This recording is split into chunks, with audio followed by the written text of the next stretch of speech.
Al visitar Tiahuanaco, con la aparición de arquitectos, los primeros que llama la atención es la presencia de las obras urbanas y arquitectónicas de una escala que determinantemente no es la escala humana 1 a 1 normal. Los enormes bloques de piedra finalmente ajustados a la altura de los umbrales y el monumento llamado Puerta del Sol a la entrada de la ciudad es un arco con el mismo sentido de lo que existen en el camino de los mausoleos imperiales de Yonaguni y Yigma, pero no tallados, sino como si fueran con un molde, como una sola piedra de andesita sintética. Mide 3 por 4 metros en la porción en que aflora del suelo, pero debiera ser excavada para determinar la altura total del umbral.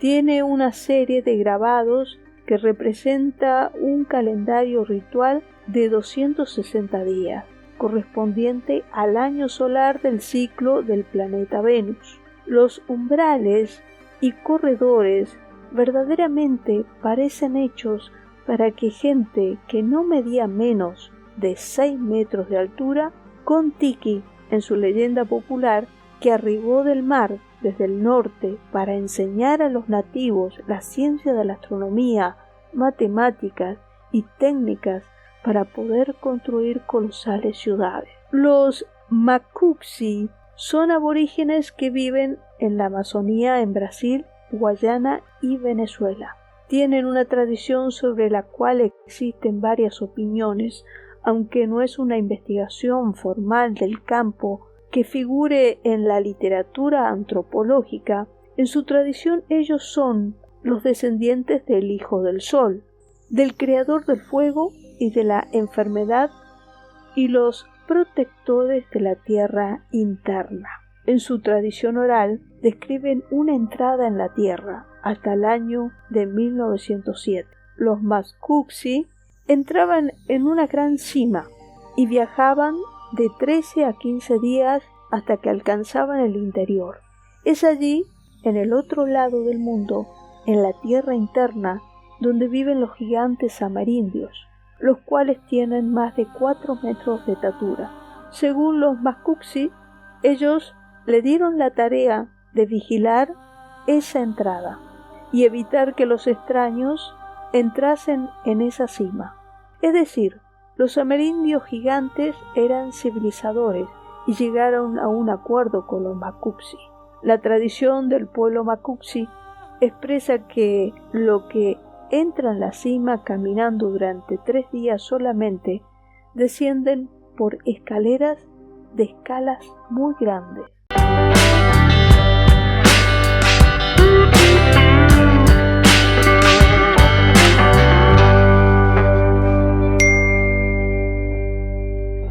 Que miden alrededor de 80 metros cada peldaño. Después del tercer día de caminar, ellos apagan sus antorchas y continúan su viaje dentro de la tierra iluminada por luces que ya estaban presentes en la cima, algo como las lámparas grandes del tamaño de una sandía que brillan como el sol. Después de 4 a 5 días de esa caminata dentro de la cima, aquellos por alguna razón perdieron peso, lo que les permite moverse mucho más rápido. Después de 5 días caminando hacia adentro de la cima, ellos entraron por galerías cuyos elevados techos no podían verse, y en una de las cámaras del sistema de las cavernas vieron 4 objetos similares al Sol, que no se pueden ver por la intensidad de la luz. Dentro de la cima hay lugares donde los árboles con alimentos son capaces de crecer con esas luces. Los Macuxi dicen que la fruta, como los cajués o robles, mangos, plátanos y algunas plantas de menor tamaño se encuentran de 6 a 7 días de camino de su viaje. Cuanto más lejos el pueblo Macuxi se adentra en la cima, áreas más grandes de vegetación se pueden observar, pero no todas las áreas son de vegetación exuberante. El pueblo Macuxi dice que algunos lugares son extremadamente peligrosos y deben evitarse, como aquellos con piedras hirviendo y arroyos de azufre. La tradición oral Macuxi dice que después de pasar por todas estas cámaras inmensas, habiendo transcurrido la mitad del viaje, tienen que moverse con cuidado, ya que el misterioso viento puede hacer que las personas se levanten y floten por los alrededores. Continuando su viaje, la tradición dice que llegaron a un nivel de la cima donde los indios gigantes vivían. Allí los exploradores Macuxi fueron recibidos, comieron la comida que les brindaron los indios, estos indios gigantes, como las frutas rojas de tamaño de cabeza humana, uvas del tamaño de un puño humano, y eran deliciosas, y grandes peces fueron capturados por estos indios gigantes y dado a los Macuxi como regalo. Después de abastecerse con comida ofrecida por estos, los exploradores Macuxi volverían a casa, al mundo exterior, ayudados por sus amigos gigantes de este espeliomundo. Esa tradición dice que los Macuxi son los vigilantes de la cima, los protectores de la entrada, y su leyenda habla de un mundo en el interior de la cima que está lleno de increíbles características. Esta tradición no tiene literatura en la antropología y no ha sido estudiada ni tuvo iniciativa para los exploradores y de adentrarse a ver si este mundo existe.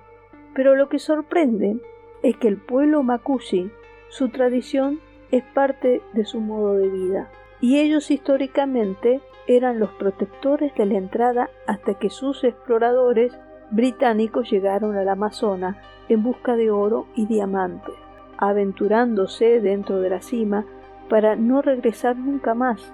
Desde el último encuentro con ellos, los Macuxi dicen que los indios gigantes los reprendieron por no cumplir con esa función de vigilancia, y la amistad con los gigantes indígenas se fueron olvidando con los años, desde 1907.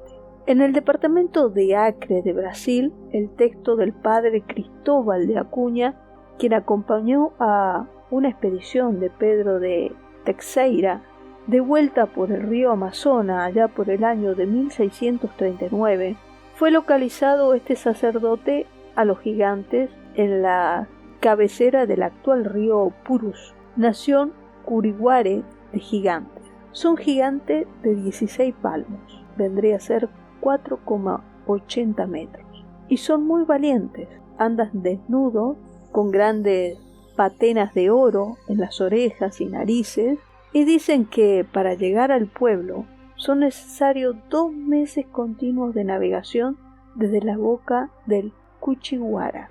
Fray Pedro Simón, en su noticia Historiales, sitúa a gigantes en el centro del río de Madre de Dios que se llamó Mango, en la expedición de Álvarez de Maldonado, donde relata el reporte de un amerindio gigante que vivió encontrado allí reposando por los soldados españoles, así como un sepulcro y huesos de gigante.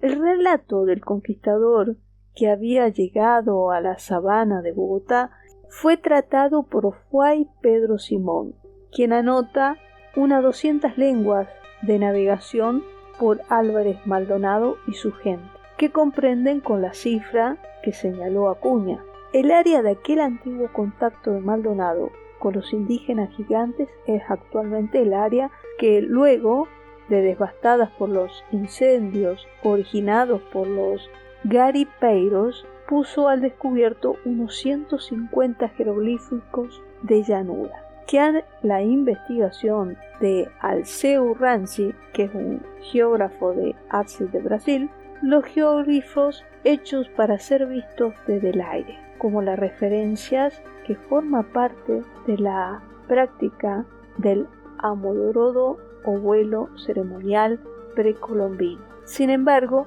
Los informes del esqueleto de los amerindios gigantes son numerosos. Parece que en tiempos recientes la arqueología y la antropología no han ido a interpretar estos vestigios, pero lo cierto es que el mismo New York Times hizo hasta hace algún tiempo interesarse en notas sobre descubrimientos que se realizaron durante todo el siglo XIX y el siglo XX. Seguidamente vamos a ver algunos de estos casos.